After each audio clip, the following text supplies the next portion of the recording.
Good day mga ka-Ace! For today's video, magsisimento tayo. Wala akong magawa ngayong araw kaya ito ang naisip ko. Naalala ko pala na may simento doon na nakatambak sa gilid.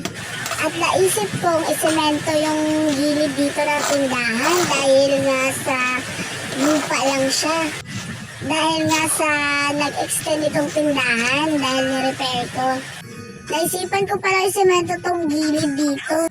Dahil pagka umaga yung lupa lagi nakakalat dito.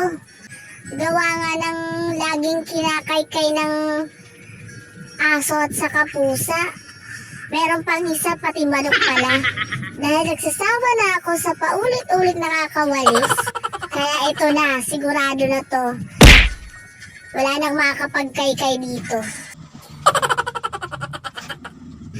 Itong semento pala ay natira lang nung nagpaayos si Mother doon sa may likod. Parang hindi naman na nila gagamitin at nakita ko nakatambak na kaya kinuha ko na lang. Nakita ko nga na yung ibang parte ng semento na to is buo-buo na. Kaya kaysa masayang, mas maiging gamitin ko na lang. Hindi ko pala natapos videohan tong ginagawa ko. Gawa nga ng full storage na ang cellphone ko.